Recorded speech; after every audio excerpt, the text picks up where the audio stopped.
Concludo dicendo, ma oggigiorno parliamo spesso usando alcuni termini, alcune parole magiche che sembrano mai, io le dico parole magiche, perché oggigiorno c'è, uno di questi è il federalismo.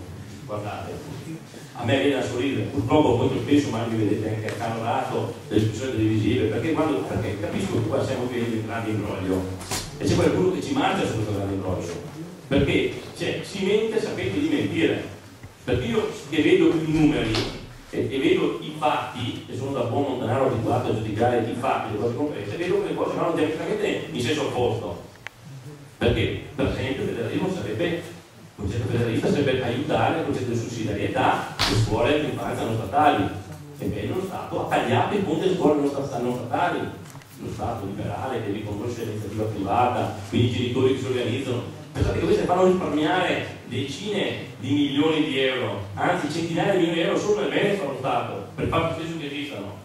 E sono una vera espressione della società che si organizza, i genitori si mettono assieme, fanno una pista di beneficenza, hanno un affare, diventano educativi non solo per i figli ma anche per le famiglie stesse, eppure questi li penalizziamo, ci mettiamo in parte stabilità, tagliamo i fondi, c'è una questione persecutoria.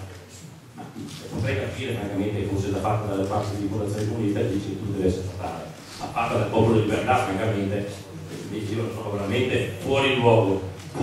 E ahimè i dati e tanto meno dalla Lega che continua a praticare che bisogna aiutare la comunità locale, l'espressione locale.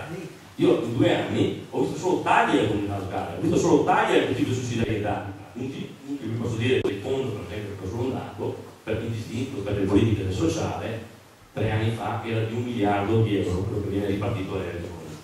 Quest'anno siamo arrivati a 200 milioni di euro. Solo questo fondo. Se non fosse intervenuto personalmente per ripristinare il fondo della nuova sufficienza, senza l'appoggio di nessuno leghista, senza l'appoggio di nessuno, a pelle personale, avremmo visto venire meno anche 500 milioni di euro, 400 milioni di euro, pardon, che erano destinati alle famiglie che tengono a casa gli anziani per la nuova sufficienza, per la domiciliarità. Ma su questi temi qua c'è il disinteresse globale. Nessuno si interessa, però vedete fare dibattiti in televisione dove tutti i saggi sapienti, dove c'è tutto domani ci sarà il federalismo, parola magica. Io voglio vedere prove, dati, fatti concreti, quindi non lasciamoci abbagliare su queste chimere, su queste questioni che diventano sempre l'ansia, l'aspettativa, danno sempre colpe agli altri, assumendosi mai responsabilità.